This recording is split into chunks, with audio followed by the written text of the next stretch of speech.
ಅದನ್ನ in detail ಆಗಿ ಚರ್ಚೆ ಮಾಡೋಣ. ಬಟ್ ನಮ್ಮ ಜೊತೆಯಲ್ಲಿ ಚಾಣಕ್ಯ ಅವರಿದ್ದಾರೆ, ಕಾಂತ್ ಕುಮಾರ್ ಅವರು ಕೂಡ ಇದ್ದಾರೆ. ಕಾಂತ್ ಕುಮಾರ್ ಅವರೇ, ಈ ಅನ್ಯಾಯ ಅಂದ್ರೆ ನೇಮಕಾತಿ ಆಗದೆ ಇರೋ ಅನ್ಯಾಯ ಕೇವಲ ಈಗಿನ ಕಾಂಗ್ರೆಸ್ ಸರ್ಕಾರ ಬಂದ ಮೇಲೆ ಮಾತ್ರ ಅಂತೆ, ಹೌದಾ?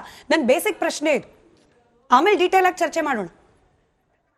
ಮೇಡಮ್, ಇದು ಕಾಂಗ್ರೆಸ್ ಸರ್ಕಾರ ಅಂತ ಇಲ್ಲ. ಆಫ್ಟರ್ ಕೋವಿಡ್ ಇಂದ ಸುಮಾರು 5 ವರ್ಷದಿಂದ ಯಾವ್ದು ರೆಕ್ರೂಟ್ಮೆಂಟ್ ಆಗ್ತಾ ಇಲ್ಲ. ಈ ಕಾಂಗ್ರೆಸ್ ಸರ್ಕಾರ ಬಂದು 3 ವರ್ಷದಿಂದ 5,000 ವೇಕೆನ್ಸಿ ಫಿಲ್ ಮಾಡಿಲ್ಲ ಮೇಡಮ್. ಅಲ್ಲಿ ಲಾಸ್ಟ್ 2 years ಅಲ್ಲಿ ಒಂದು 20,000-30,000 ವೇಕೆನ್ಸಿ ಅಂತ ಫಿಲ್ ಆಗಿದೆ. ಒಂದು 30,000 ವೇಕೆನ್ಸಿ, 13,000 GPSTR ಪೋಸ್ಟ್ ಬಿಜೆಪಿ ಸರ್ಕಾರ ತಗೊಂಡ್ಬಂದಿರೋದು. ಮತ್ತೆ 1947 ಪೋಸ್ಟ್ PSI ಬಿಜೆಪಿ ಸರ್ಕಾರ ಇಷ್ಟು ನೋಟಿಫಿಕೇಶನ್ ಮಾಡಿರೋಂಥದ್ದು. ಆ ನೋಟಿಫಿಕೇಶನ್ಸ್ ಆ ಸರ್ಕಾರ ಮಾಡಿರೋದನ್ನ ಇವ್ರು ಕ್ರೆಡಿಟ್ ನಾ ಮಾಡಿದ್ವಿ ಅಂತ ಹೇಳ್ತಿದ್ದಾರೆ. ಬಟ್ ಇಲ್ಲಿ ಆಕ್ಚುಲಿ ವೇಕೆನ್ಸಿ 2,84,000 ಖಾಲಿ ಹುದ್ದೆಗಳಲ್ಲ ಮೇಡಮ್ ಇರೋದು. ಇಲ್ಲಿ 3,84,000 ಹುದ್ದೆಗಳಿದಾವೆ. ನಿಗಮ ಮಂಡಳಿ ಸೇರ್ಕೊಂಡ್ರೆ 1,00,000 ವೇಕೆನ್ಸಿ ನಿಗಮ ಮಂಡಳಿ ಇದೆ ಬೋರ್ಡ್ ಅಂಡ್ ಕಾರ್ಪೊರೇಷನ್ ನಲ್ಲಿ. ಟೋಟಲ್ 3,84,000ದಲ್ಲಿ ಕಾಂಗ್ರೆಸ್ ಸರ್ಕಾರ ಪ್ರಣಾಳಿಕೆಯಲ್ಲಿ ಒಂದೇ ವರ್ಷದಲ್ಲಿ 1,00,000 ವೇಕೆನ್ಸಿ ಫಿಲ್ ಮಾಡ್ತೀನಿ ಅಂತ ಹೇಳಿದ್ರು. ಸರಿ, ಇದು 3 ವರ್ಷ ಆಯ್ತು, 5,000 ವೇಕೆನ್ಸಿ ಫಿಲ್ ಮಾಡಿಲ್ಲ ಮೇಡಮ್ ಇಲ್ಲಿ. ಸರಿ, ನಿಮ್ದು ವಾಯ್ಸ್ ಒಂಚೂರು ಬ್ರೇಕ್ ಆಗ್ತಿದೆ ಸರ್.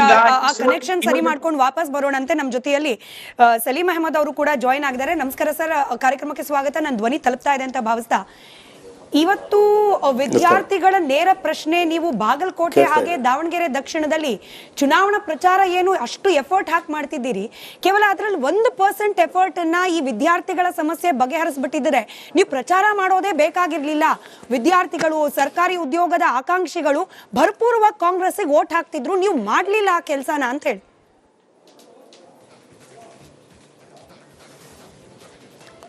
ನೋಡಿ, ಸಮಸ್ಯೆ ನಮ್ಮ ಸರ್ಕಾರ ಬಂದ ಮೇಲೆ ಹುಟ್ಟಿದಂಥ ಸಮಸ್ಯೆ ಅಲ್ಲ.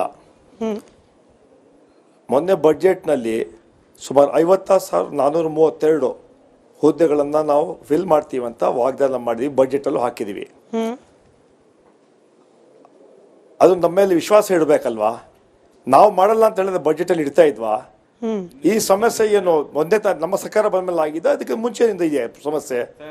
ಬೇಗ ರಾಜಕಾರಣ ಮಾಡೋಕ್ಕೆ ಕೆಲವು ರಾಜಕಾರಣ ಮಾಡಕ್ಕೆ ಕೊಡ್ತಾರೆ ಹೊರತು ಈ ಸಮಸ್ಯೆಗೆ ಸಮಾಧಾನ ನಾವು ಮಾಡ್ತೀವಿ. ನಮ್ಮ ಮೇಲೆ ಸರ್ಕಾರ ಮೇಲೆ ವಿಶ್ವಾಸ ಇಡಿ, ನಾವು ನುಡಿದಂತೆ ನಡಿತೀವಿ, ನಿಮ್ಗೆ ಯಾವುದು ಸುಳ್ಳು ಆಶ್ವಾಸ ಕೊಡಲ್ಲ. ಅದಕ್ಕೆ ಬಜೆಟಲ್ಲಿ ಹಾಕಿದ್ದು 56,000 ಹುದ್ದೆಗಳನ್ನ ಫಿಲ್ ಮಾಡ್ತೀವಂತ ನಮ್ಮ ಬಜೆಟ್ ಬುಕ್ ಅಲ್ಲಿ ಹಾಕಿದ್ದು ಸರ್ಕಾರದ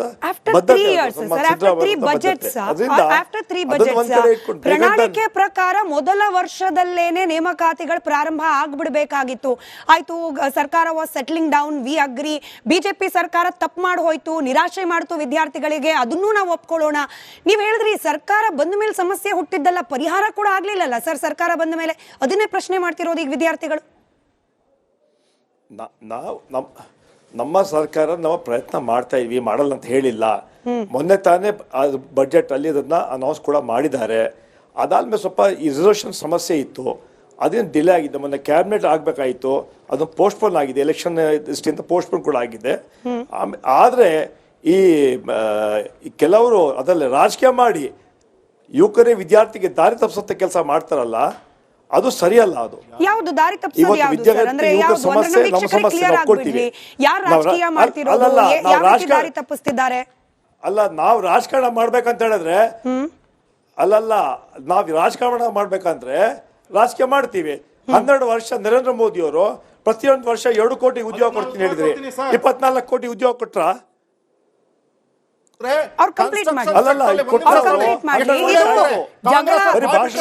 ಅಶೋಕ್ ಗೌಡ್ರೆ, ಇದು ಜಗಳ ಮಾಡೋ ವಿಚಾರ ಅಲ್ಲ. ಇದು ಓವರ್ಟೇಕ್ ಮಾಡಿ ಒಬ್ರ ಮೇಲೆ ಒಬ್ರು ಮಾತನಾಡೋದಲ್ಲ. ಅಶೋಕ್ ಗೌಡ್ರೆ, ನಿಮ್ ವಾಯ್ಸ್ ನಾವು ಕ್ಲಿಯರ್ ಆಗಿ ಕೇಳಿಸ್ಕೊಂಡ್ವಿ. ಸಲೀಂ ಅಹಮದ್ ಅವ್ರು ಮಾತ್ರ ಇರ್ಲಿ, ಸಲೀಂ ಅಹಮದ್ ಅವ್ರು ಮಾತ್ರ ವಾಯ್ಸ್ ಇರ್ಲಿ, ಎಲ್ಲರ ವಾಯ್ಸ್ ಹೋಗ್ಲಿ ಕ್ಲಿಯರ್ ಆಗಿ. ಕೇವಲ ಸಲೀಂ ಅಶೋಕ್ ಗೌಡ್ರೆ please calm down, please calm down. ನಾವು ವಿದ್ಯಾರ್ಥಿಗಳ ಪರವಾಗಿ ಮಾತನಾಡ್ತಾ ಇದ್ದೀವಿ, ಹಾಗಾಗಿ ನಮಗೆ ರಾಜಕೀಯ ಬೇಕಾಗಿಲ್ಲ. ಒಬ್ಬರಾದ್ಮೇಲೆ ಒಬ್ರು ಮಾತನಾಡಿ ಯಾವ ಪಕ್ಷದ ನಿಲುವೇನಿದೆ ಅನ್ನೋದು ವಿದ್ಯಾರ್ಥಿಗಳಿಗೆ ಗೊತ್ತಾಗ್ಲಿ, ಅವ್ರು ಡಿಸೈಡ್ ಮಾಡ್ಲಿ. ಸಲೀಂ ಸರ್ ಮುಗಿಸ್ಲಿ, ಆಮೇಲೆ ಮಾತಾಡಿ ಅಶೋಕ್ ಗೌಡ್ರೆ. Salim sir continue. ಯಾರು ರಾಜಕಾರಣ ಮಾಡ್ತಿರೋದು? ರಾಜಕಾರಣ ಮಾಡ್ತಿರೋರು ಯಾರು ನೇರವಾಗಿ ಹೇಳಿ. ನಾನು ಹೇಳ್ತೀನಿ, ಬಿಡಿ ರಾಜಕಾರಣ ಬಿಡಿ, ಹೋಗ್ಲಿ ಬಿಡ್ಬಿಡಿ, ಅದು ನಾನು ರಾಜಕೀಯ ಬಿಡ್ತೀನಿ. ನಮ್ಮ ಸರ್ಕಾರ ನಾನು ಮೊನ್ನೆ ಹೇಳಿದೆ, ಬಜೆಟಲ್ಲಿ ಈಗಾಗಲೇ ಮುಖ್ಯಮಂತ್ರಿಗಳು ಹೇಳಿಕೆ ಕೂಡ ಕೊಟ್ಟರು, ನಾವು ಅದನ್ನು ಸಾಲ್ವ್ ಮಾಡ್ತೀವಿ, ಸ್ವಲ್ಪ ಸಮಯ ಕೊಡಿ ಹೇಳ್ತಾ ಹೇಳಿದ್ದಾರೆ. ಮುಂದೆ ಬಜೆಟಲ್ಲಿ 56,000 ಹುದ್ದೆಗಳನ್ನ ಫಿಲ್ ಮಾಡ್ತೀವಿ ಅಂತ ನಾವು ವಾಗ್ದಾನ ಬಜೆಟಲ್ಲಿ ಹೇಳಿದ್ದೀವಿ. ಆ ಕೆಲಸಗಳು ನಾವು ಮಾಡ್ತೀವಿ. ಮುಂದೆ ಆದಷ್ಟು ಬೇಗ ಮಾಡಿ ಈ ಸಮಸ್ಯೆಗೆ ಪರಿಹಾರ ಹುಡ್ತೀವಿ.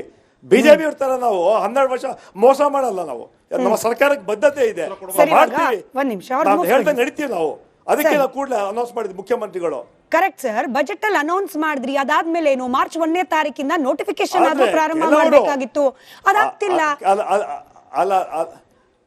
ಅಲ್ಲ ಅದ್ರಲ್ಲಿ ಏನಾಯ್ತು ಅಂದ್ರೆ, ಮೊನ್ನೆ ಕೇಳಿ ಒಂದು ನಿಮಿಷ, ಮೊನ್ನೆ 27ನೇ ತಾರೀಕು ಸ್ಪೆಷಲ್ ಬಜೆಟ್ ಅನ್ನ ಕರೆದಿದ್ರು.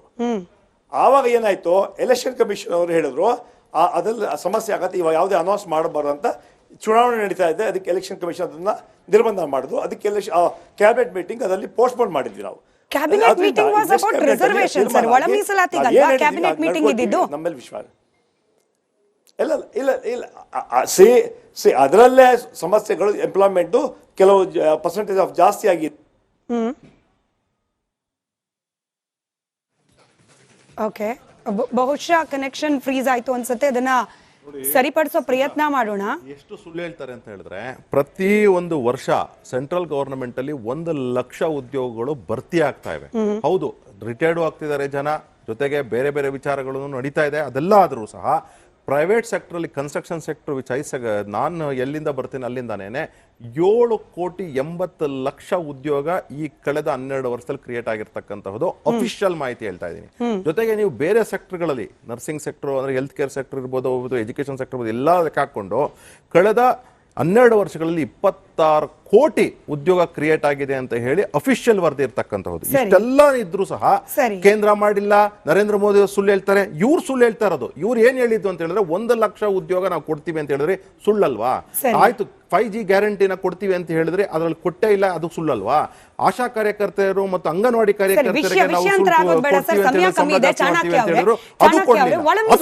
ವಿಚಾರಕ್ಕೆ ಸಂಬಂಧಪಟ್ಟಂತೆ ಓಕೆ, ಸಲೀಂ ಅಹಮದ್ ಸರ್ದು ಕನೆಕ್ಷನ್ ಸರಿ ಹೋಗಿದೆ ಅಂತ ನರೇಂದ್ರ ಮೋದಿ ಹೇಳಿದ ಸುಳ್ಳುಗಳು. ಇಲ್ಲ ಸರ್, ನನಗೆ ಆನ್ಸರ್ ಅಶೋಕ್ ಅವರೇ. ಸಲೀಂ ಅಹಮದ್ ಸರ್, ಈಗ ಒಳ ಮೀಸಲಾತಿ ಗೊಂದಲ ಇದ್ರೂ ಕೂಡ 50% ರಿಸರ್ವೇಶನ್ ಅನ್ನೇ ಮಾನದಂಡವಾಗಿ ಇಟ್ಕೊಂಡು ನೇಮಕಾತಿ ಮಾಡಬಹುದು ಅಂತ ಹೇಳಿ ಕೋರ್ಟೆ ಕ್ಲಿಯರೆನ್ಸ್ ಕೊಟ್ಟ ಮೇಲೂ ಕೂಡ ಸರ್ಕಾರ ಏನಕ್ಕೆ ಕಾಯ್ತಾ ಇದೆ? ಬಿಕಾಸ್ ಆಫ್ ಎಲೆಕ್ಷನ್ಸ್ ಇವಾಗ 2ರಲ್ಲಿ ಕೋಡ್ ಆಫ್ ಕಂಡಕ್ಟ್ ಇದೆ, 2 ಚೀಫ್ ಎಲೆಕ್ಷನ್ ನಡೀತಾ ಇದೆ, ಅದು 9 ತಾರೀಕು ಮುಗಿಯುತ್ತೆ. ಆದ್ಮೇಲೆ ನಾವು ಮಾಡ್ತೀವಿ, ನಮ್ಮಲ್ಲಿ ವಿಶ್ವಾಸ ಇಡಿ, ನಾವು ಮಾಡ್ತೀವಿ, ನಮ್ಮಲ್ಲಿ ಬದ್ಧತೆ ಇದೆ. ನೋಡಿ, ನಾವು ಹೇಳ್ದೆ ನಡೀತೀವಿ. ಮುಖ್ಯಮಂತ್ರಿ ಸಮಸ್ಯೆ ಆದ ತಕ್ಷಣನೇ ಅನೌನ್ಸ್ ಮಾಡಿದ್ರು ಸಿಎಂ, ಇಲ್ಲ ನಾವು ಮಾಡ್ತೀವಿ, ಯುವಕರಿಗೆ ಉದ್ಯೋಗ ಕೊಡ್ತೀವಿ ಅಂತ ಮಾತನ್ನ ಹೇಳಿದ್ರು. ಅದಾದ್ಮೇಲೆ ಆ ಕ್ಯಾಬಿನೆಟ್ ಅಲ್ಲಿ ಆದ್ಮೇಲೆ ಬಜೆಟ್ ಅಲ್ಲಿ ಪುಸ್ತಕದಲ್ಲಿ 56,000 ಹುದ್ದೆಗಳು ನಾವು ಕೊಡ್ತೀವಿ ಅಂತ ನಾವು ಹೇಳಿದ್ವಿ. ಅದನ್ನು ಕೂಡಲೇ ಮಾಡ್ತೀವಿ. ಮಿಕ್ಕಿದೇನು ಎಂಪ್ಲಾಯ್ಮೆಂಟ್ ಅದು ಕೂಡ ಜನರೇಟ್ ಮಾಡಿ ನಾವು ಕೆಲಸ ಮಾಡ್ತೀವಿ. ರಾಜ್ಯಕ್ಕೆ ರಾಜಕಾರಣ ಮಾಡಬಾರ್ದು, ಸಮಸ್ಯೆಗೆ ಸಮಾಧಾನ ಹುಡ್ಕೋಣ.